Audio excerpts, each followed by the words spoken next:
Sports. Former Baylor quarterback Seth Russell joins us now. And Seth, always great to talk to you, my friend. And you, when I texted you earlier today, we kind of went over what we're going to talk about. I'm kind of curious because we had Bryce on the other day. Now we have you.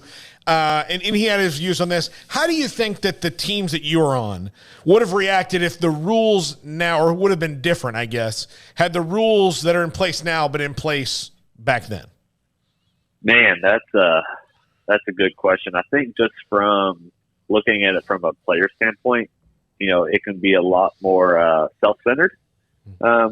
With a lack of a better word, I think with all the NIL stuff, the transfer portal, hey, what's best for me, rather than the team and the university. Now, I could be proven wrong, but I don't think I have been, just seeing with the way that things have been going each year with opportunities that come up for other players to transition out, transition in, leave for more money, less money, whatever. I think it would have made the locker room a lot more tense. And less trustworthy, just knowing like, hey, either I'm starting or I'm the backup or I'm nothing or I'm moving out. I'm going somewhere else for a better opportunity. Seth, what's it like, on the positive side of NIL and all of that, because there are plenty of positives. What's it like to see guys making money because of, their jersey sales or because of just their star profile or whatever the case may be? Now, there is that issue that some are running into where guys who haven't done anything yet are making more than guys who have. But for those who do have an impact and are able to benefit off their name, image, likeness, I mean, I'm sure you would have sold a few jerseys back in the day. What's that like to see? Oh, I'm excited for these guys. I mean, they, everybody knows who's played any type of sports growing up. You put your body on the line, right? Especially when you're playing, high-level D1 football, like, you're putting your mind, your body, your life, things, risking, blood, sweat, and tears to represent the university and to bring in W's, for the team. And a lot of these guys that are coming in and, have already made, let's say $1 million, $5 million, $500,000, whatever it is. Now, I think there may be some pullback, maybe some lashback on that in the future, just based off kind of like team camaraderie, right? Some guys who've really busted their tail that have been there and haven't been paid anything, but then these guys coming in that are high caliber athletes and, already getting deals before they even touch the field. But on the flip side, that just goes to show like, hey, if you can prove your way and get yourself on the field and make some money, then hey, that's great. Because I know a lot of players that I played with, especially myself, just growing up, we didn't grow up on a lot of money, and so seeing something like that can really impact and change a person's life, their family's life. And I think it's moving in the right direction. Now there's probably going to be some adjustments that need to be made. But hey, I kind of look back at it whenever the first year, whenever they came out with the targeting rule, it was like, hey, every hit was targeting. And now over the past couple of years, they've really pulled back on that, really adjusted it, learned from the mistakes from the past, and we're able to grow. So I think all in all, I think it's heading in the right direction. There'll probably just be a few adjustments made here or there along the way. Do some people not realize the benefits of stability over right now satisfaction? Because your life would have been completely different had you not opted for the stability and growth inside the Baylor program. Oh, yeah. I mean, but, looking back, that was never really an option. So I wouldn't have really known what to even think about it. I know that was kind of in talks. I think the coolest payday for me, at least from having my NIL, was through the NCAA football game, right? I think I got like $8 or $9 grand from that, which was pretty cool just to be on to get paid through a football game. But then, it was shut down for 5 years or 6 years, however long. So, but yeah, the stability standpoint of it is, we'll see how it all plays out. I mean, just from a team likeness around the locker room, and hopefully guys are there for the right reasons. And I mean, obviously, we all have that selfish nature, and we want what's best for us. But then also, who are going to be those guys that look past that? I think those are going to be the real leaders that step up and are going to be able to, benefit most from this NIL, whether they get paid or not. Seth, it would have been an interesting scenario at Baylor. Do you think things would have kind of worked out maybe the same way because of just that camaraderie and the way that Coach Briles kind of handled his quarterbacks? Because you look now and there's a backup quarterback who's just got potential, and he's got interest from other schools because of the roster that he's on and the fact that there may be a guy in front of him. Do you think that maybe having outside influences could have shaken up that quarterback room and how patient you guys were? Or was that just so set in stone because of the relationship that you all had? That's a great question. I can't speak for the other quarterbacks in that room, but I knew why I was there.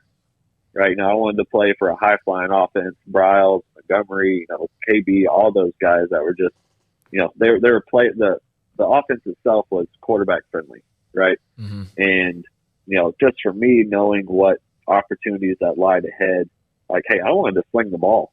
I wanted to throw it deep, and that's exactly the fit that I wanted to be in. And looking back, could have influenced some decisions potentially, right? But from where I started to where I ended up, I wouldn't have traded it for $2-3 million, right? Because I would have just lost the opportunity, the friendships that I've made, the lifelong relationships that I've made, and because the lifelong saying is money doesn't buy you happiness, right? And I think the Lord had put me in the position to where I was able to succeed, and hey, it was maybe not the same story that I wanted to happen, with a broken neck and a broken ankle, and foregoing the NFL. But hey, I'm blessed with where I'm at today, and happy with the way that things turned out.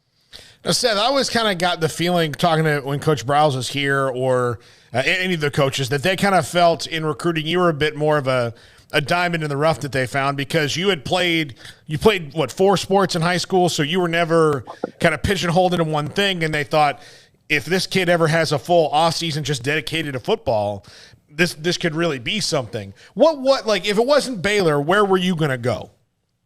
That's I was originally committed to Kansas my beginning of my senior year of high school. Went through the full season, everything was great. And then that coaching staff got fired. The entire staff got released. And so, I had to kind of take a step back and say, well, Lord, where am I headed? Where do you want me to go? Do you want me to stay here? Do you want me to go somewhere else? And, things worked out the way they were supposed to. I kept good relationships with Coach Monty at the time, who's now at Tulsa. And his funny story was, whenever I called him after I heard the news from Kansas, I was like, hey, do y'all have any openings? They said, unfortunately, we don't, because we still got this guy named Robert Griffin III that's in his junior year. I don't know if y'all heard of him or not, but he's in his junior year and he's thinking about maybe staying, and he had just won the Heisman. And so 2 weeks later, I got the call after Griff, declared to the draft, got the call to come down and do an official visit, and it just kind of all worked out the way it was supposed to, which I was very, very happy and blessed to be able to have that opportunity to play under Briles and to represent Baylor University. So, Seth, this past season, it's been up and down. The coaching changes, the records. Rule gets this thing kind of back on track, and then he leaves for the NFL, and then obviously COVID and a really hard first year for Dave Aranda. To see what they did this past season, I think we all knew that they had talent, but it was just a question of could all the pieces work together? Well, they certainly did. What were your thoughts on the journey that Baylor football took everybody on this past season, winning a Big 12 title? No, man, I couldn't be more proud of those guys. They've been through. I couldn't imagine having to play through a COVID year. That was just watching it was just so funky. I couldn't imagine not having full team practices for spring ball, having a new staff come in, new offense, new defense, everything. Those guys were set behind the 8 ball that first year, and they were still able to do pretty well. And then, just to show that for them to come back that next year and do what they did, to win the Big 12 championship, win the Sugar Bowl. That just speaks, so loudly for the team and how close they were and the camaraderie that they had. And then obviously speaks, very loudly for the coaches, right? Because, they could have used excuses, but they didn't. They said, hey, you know what? We're going to use this as an example. The first year is, hey, we're going to see what these guys are made of. And, it definitely showed this past season that they were made of, some pretty hard metal. And they were able to get through and get things done. And I think one thing that I really liked about the coaching staff was, they didn't care what position you played before they got there, right? They were going to put the players in the right positions to make plays for the team. It didn't matter if it was, hey, Abrams going to linebacker or going back to running back, whatever, right? Whatever was best for the team, but they were going to put those guys there to succeed, and that's exactly what they did. So I have to ask you this because I've asked all the former players that we've talked to and former coaches and whatnot, and probably to the point that people are going to start rolling their eyes when I ask this, but where were you? I just asked Linda Livingston this yesterday. Where were you when Jared McVay made the play? Oh, man, I was here at my house. I was just I was eating I think I was eating some carrots, try to stay healthy, after eating about 20 hot wings, had to level it out a little bit. But yeah, that was, I was biting my nails and legs were shaking and I was just, adrenaline was pumping and man, that was just, that was a cherry on top just to end such an amazing season for those guys. Seth, what do you think of Blake Shapen? He's the starting quarterback now. Gary Bohannon has transferred to USF, and that was one of those things. And quarterback is the position that the transfer portal probably is really kind of invented for because you can't be on the field two at a time. But right. But Blake Shapen, you got to see him quite a bit last year. What are your thoughts on him moving forward as a starter? Yeah, I think he's a solid guy. Solid pick. He's still young, still young on the field, which I think he learned a lot last year. Which hey, just getting any form of experience. Playing in a Big 12 championship game. Whenever his number got called, he answered the call. I love his ability to throw the ball down the field, his confidence in the pocket. I think that's really just going to grow through spring camp as it showed, and then obviously fall ball as that comes up. It's really going to increase his confidence. But then hey, you can't take your eyes off those other two guys there in the quarterback room, right? They have all the ability, the size, the mentality to be able to come in and potentially play if they need to. And so hey, just because Shapen has this position locked up through spring ball, there's no such thing. Right, especially with this coaching staff, like, hey, if you don't produce, well, we're going to find somebody who can. And I'm excited for just to see that competition to continue to expand through fall ball, all the way into the season and just continue to grow that quarterback room.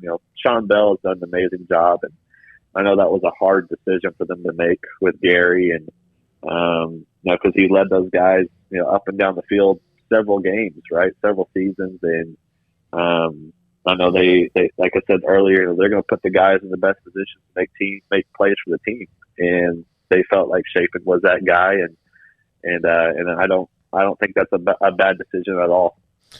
One of the things that's facing them this year, Seth, is that their wide receivers, the top three, at least you assume who they're going to be, have 3 total receptions between them. As a quarterback, is that as big of a deal as fans make it, that there's inexperience in that position, or does that kind of work itself out because of the immense amount of reps that you'll have between, spring ball and the time that, they kick it off against Albany in September? Yeah, no, that's a great question to think of. But if you think, during practice, who's getting the 1 rep?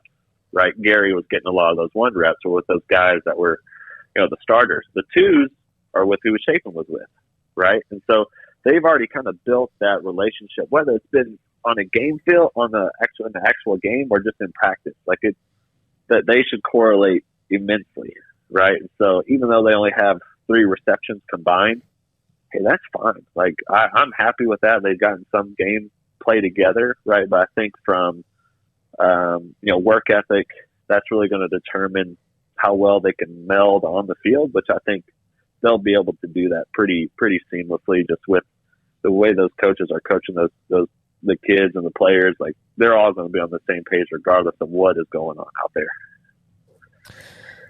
Did you get to know Gary very much at all? Just what were your thoughts on kind of his tenure at Baylor? Obviously sad to see him go and not get the starting job, but I'm sure he'll be a boon for USF. But were you able to get to know him very well? Yeah, unfortunately, I didn't get to know him very well. I spoke to him just a couple times, just kind of in passing. Okay. But yeah, I never really sat down and just heard his story or anything like that. I kind of regret that a little bit. I felt like I should have probably done better just from a past quarterback, just staying in touch with previous quarterbacks and just kind of talking through ideas, and thoughts, and mentality. I need to be better at that, just from a alumni standpoint, right? But don't want to overstep any boundaries or make anybody feel uncomfortable or whatever that is. But if when those opportunities arise, and I need to be able to step in and say, hey, here's my 2 cents. It may not be worth a whole lot. Maybe my 2 cents is just hand the ball off, right? And not risk the body. But so yeah, I didn't get to know Gary very well, but just through the grapevine, I know he's just an amazing dude, just a strong leader. Was always in film rooms, working with teams, working with the players, and just had a great leadership mentality. And I know he's going to be very successful at USF. Well, Blake Shapen, though, he has a little bit of Seth Russell in him. I mean, a little bit of gunslinger, a little bit of, sliding is for losers. Bryce Petty did tell us that the one thing he wants to tell Blake Shapen is to learn how to slide. That's what he told us the other day. The guy who's a shortstop, an All-American shortstop in high school. You guys tell him how to slide. Yeah, that was, I probably heard that the most in my career, that he needs to slide. But here's the thing, though, I played baseball growing up, so I knew how to slide, but there were 2 times I remember I slid against Kansas, and I think I can't remember who else I slid against. But whatever I did, my leg was caught underneath me, and the dude still hit me. I'm just like, why am I going to put myself, this may be the wrong mindset, right? Because obviously it happened what happened to me, but if I'm going to slide, and I know this 240-pound linebacker is coming at me, I'm going to start quarterback. If they're a dirty player, they're going to say, hey, I'll take that 15-yard penalty to knock the quarterback out, right? Rather than, say, eluding the hit or running out of bounds or jumping over the dude or whatever, right? And so sliding, I think, is great to a point, but then you just kind of have to be an athlete in a lot of those decisions. I would just tuck and roll like I'm jumping out of a moving car. I like that. I like that idea. Yeah. Well, Seth, always great talking to you, Seth. You got anything more for Seth? I guess the only thing, Seth, you got to play the Longhorns and the Sooners in some big games during your career. They're going to be on their way out. We've talked so much with transfer portal and things like that with former players, but what are your thoughts on the shifting landscape of the Big 12? I guess it's just kind of part of the game, right? I mean, every 5-6 years, there's always some changes. Whenever A&M left the Big 12, and just so just some transitions here or there. Whether they're searching for income, money, whatever it is, right? If they're just wanting to try to win some other games in other sports, whatever, right? I mean, I think those rivalries are always going to be there.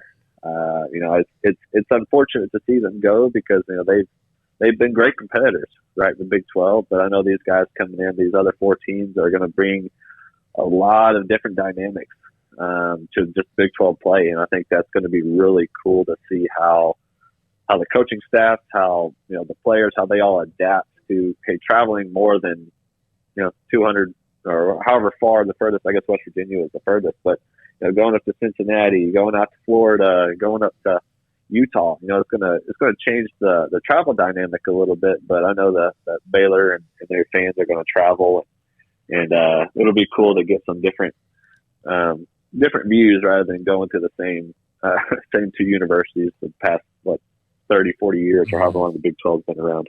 Seth Russell, former Baylor quarterback. Seth, thank you so much for hopping on with us. I'll always love talking to you, buddy. Yeah, thanks guys for having me. That's former Baylor quarterback Seth Russell with us here. Seth Russell. Right. He brings up a good point about the health thing, too. I mean, when you're thinking about just kind of the generalities of it all. But, there's guys that get out there and get hurt. Now, granted, at least as far as I'm aware, Baylor pays medical bills for a lot of things that aren't even athlete-related. But, there is that imminent risk or that severe risk anytime you're playing a sport, especially like football. So, you think of somebody like him who obviously had his injury history, and it's good that the players have some sort of security and some sort of insurance, and you kind of take that for granted, or maybe I do too much, just the physical toll, in addition to the mental and emotional toll of just being a student and being really, as we know, constantly involved in something. Like, you have no free time, basically. So, yeah, all those things need to be taken into account as well, and I think that's why NIL has been so beneficial, is because it can offset some of that to some degree. But, it's like anything else. There's take the good with the bad, and that's certainly one of the good things. Yeah,